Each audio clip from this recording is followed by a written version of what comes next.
Naanam pud day tagaan og gamay nga reaksyon nga usa ka video nga gipresent sa ato ang higala nga pastoy kuno sa sektang gitukod og Amerikano. Nya syempre kay gitukod mag-Amerikano gikan gyud ni sa Amerika. Dili gyud gikan sa Jerusalem. Nya magpatuo ra ba gyud ni sila og kuan, magpatuo ra ba gyud ni sila nga sila'y tinuod. Aw normal gid pud noon pud na mga sir mga ma'am nga magpatuo sila nga sila tinuod kay para makailad sila og mga inosenteng Katoliko pinaagi silang mga malamatong mga pulong. Nya karon na pa si pa challenge nga ikuagi-hatag sa atoa. So atoa nang paminawon una para at least dili pod mamahimong unfair sa iya hapon nga part kung dili to siya paminawon. Okay, atong paminawon. Nada ko'y pa-challenge silang Paul Alima, RG Sinyo, ug ni Wendell Talibong og sa tanan nga mga CFD nga gustong mutubag ani nga akong pa-challenge. Muhatag kog 10,000 sa inyo ani kung inyo kining ma-prove based sa Greek manuscript. Ang wali ni Apostol Pedro nga giisip ninyo nga unang Santo Papa diha sa buhat 2 bersikulo 38 nag-ingon sa dinhi og si Pedro mitubag kanila pag hinulsol kamo og pabautismo kamo ang matag usa kaninyo sa ngalan ni Jesucristo tungod sa kapasayloan sa inyong mga sala. Og madawat ninyo ang gasa nga Espiritu Santo. Ang akong challenge sa inyo nga i-prove ninyo nga kanang klase sa inyo ang bautismo karon. Kanang bautismo sa bata ba kanang pouring ug kanang sprinkling o ba na nga klase nga bautismo nga giingon dinhi sa buhat 2 bersikulo 38. Kay kung ma-prove ninyo na nga kanang pamaagin nyo sa bautismo karon sa mga bata mao kana ang giingon rin ni Apostol Pedro aw ako muhatag jud ko 10,000 ug mobalhin jud ko sa inyong pagtulunan. Pero dili mo maka-prove ana, panghawa mo di ay gasige ra mog pamakak. God bless sa mudawat ani nga challenge. I-prove jud ninyo based sa Greek manuscript para ako yung mahatag ang 10,000. Sure jud kay na muhatag jud ko. Katawa ko sa pa-challenge sa ato ang higala nga gikan sa pastoy kini sa Seventh Day Adventist. Nya magkatawa ta kay pa-challenge ko no i-prove from the Greek manuscript unya ang gibasa Bisaya. Usa unang pagpamakak ikaduha nga point ang kinaiya niya nga nagpa-challenge iyahan nagikopyas kinaiya si Hawa. Kabantay mo adtong Saint Matthew chapter 4 verse 4 nga gidala sa Yawa si Kristo dito sa kamingawan. Unya grabe hanyag sa Yawa imo aning kining bato himuang pan kung anak ka sa Dios, kung anak ka sa tinukang anak sa Dios, ambak ini kay para mapribahan gid nimo nga anak ka sa Dios. Wa gid mo sakay sa Ginoong Jesucristo nga naman tungod kay lingla man to si Yawa mao pud ni karon. Kining presentation sa usa ka pastoy sa Seventh Day Adventist lingla man ni. Unang lingla niya ipa-prove Greek manuscript niya pagkauman ang iyang gibasa sa buhat 238 Bisaya. Yaga man na. Ikaduha, ang Acts of the Apostles chapter 2 verse 38 wala nagpunting din na og mode of baptism. Usa ba na pouring, sprinkling or ang gitawag og immersion, wala may gisulti din ha. Ang giingon pabautismo mo. Kung diha po sila muhawid sa word nga baptizo, yes, ang first meaning immersion, pero dili naman kay kana ang meaning sa word nga baptizo. In Christian concept, the term baptizo buti pasabot niya to wash or to cleanse. And syempre sa practice sa mga apostol, kung ato ang tanawon ang bala ang kasulatan si San Pablo, gibautismuhan sulod sa balay, wa man to gipadive. Buhat kapitulo 9. Gibautismuhan siya sulod sa balay.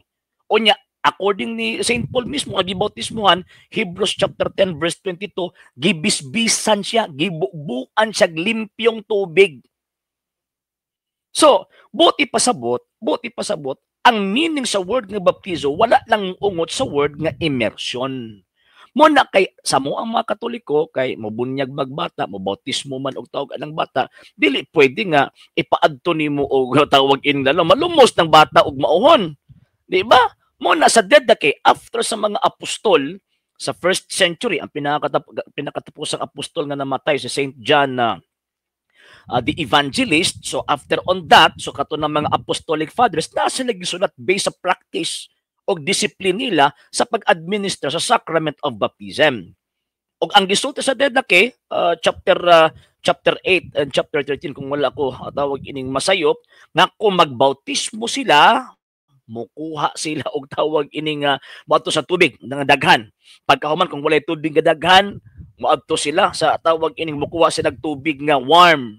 Kung walay warm pwede gitawag og cold. Unya kung gamay lang gyud ang tubig, ayan himuon ang maong gitawag og bautismo pinaagi sa bukbo or sprinkling.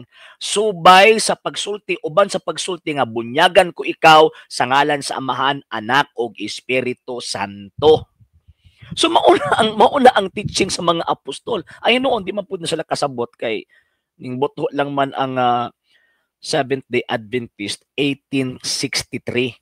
So di gina sila kasabot kay kana nga panahon after sa mga apostol pagka early 2nd century sa panahon nila Saint Ignatius Bishop of Antioch, wala man na sila. Pa man nila kabaluan na. And at the same time dito sa mga tawag ining sa panahon sa mga apostol kaniadto, gatago-tago sila.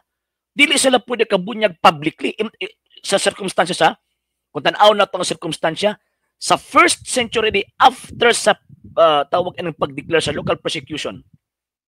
3 to 4 years after nga nisaka ang Ginoo sa langit, mga around 37 AD, di sila kabautismo sa dayag. Oy, kay panakpon sila, pamatyon man sila. Pangprisuhon sila. Kung naamay makita nato nga niabto og daghang tubig kay nagpabautismo, bihira lang kaayo. Bihira lang kaayo. So buti pasabot, ang mode of baptism, wala lang nagaungot, wala lang nagasentro dito sa by way of immersion. Kundili nagasentro dito sa paghinlo. Ingon pang San Pedro, 1 Peter chapter 3, ingon pa niya nga ang bautismo dili mao ang paghugas sa bulig sa lawas, kundili ang paghinlo sa usa ka maayong gitawag og konsensya. So kanang imong pa-challenge kauna na. Unya pagkahuman itulak ng imong kaugalingong kalag padong dito sa impyerno, ngano man sa hinungdan imong gisurambaw pagsabot ang nakasulat sa balaang kasulatan ug dili na mo i-practice sa mga apostol ug even sa mga disipulo sa mga apostol. Dili mo na kini mga tawhan na mga mangingilad ning dagko para aron ingnon nga muna dapat ikaw ang mohunong. Hunungan na inyong pagpamakak, i-connect pag yun inyong kagalingon sa mga sabat keeper sa balaang kasulatan nga Judaism to niya kamo membro sa sektang gitukod ug kano kamo ang mangingilad dili ang simbahang Katoliko. Sa wala ba nakapag-follow sa itong mga pages, i-follow ninyo ang mga pages, RJ Orlando Sandra 2nd TV Paliapuntar Gumenta page, Kuya Apologies TV page, and RJ's Vlog 2022. Ug pwede sa mo mag-send din ng Facebook stars. And also sa atong mga channel sa wala pa nakapag-subscribe, subscribe ninyo nga itong mga channels dali Catholic Apologies and sa official RJ Sandra 2nd TV, Kuya Apologies TV, and Barrio Kawayan Religious Forum.